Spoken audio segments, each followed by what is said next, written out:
Hello friends, today's word is Parry Romberg syndrome.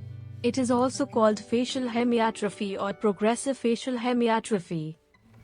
It consists of slowly progressive atrophy of the soft tissues of essentially half the face. There is progressive wasting of subcutaneous fat, sometimes accompanied by atrophy of skin, cartilage, bone, and muscle. It is usually confined to one side of the face and cranium. It may occasionally spread to the neck and one side of the body. The etiology is cerebral disturbance leading to the increased and unregulated activity of the sympathetic nervous system, which in turn produced localized atrophy through its trophic functions conducted. Please like, share, and subscribe to the channel.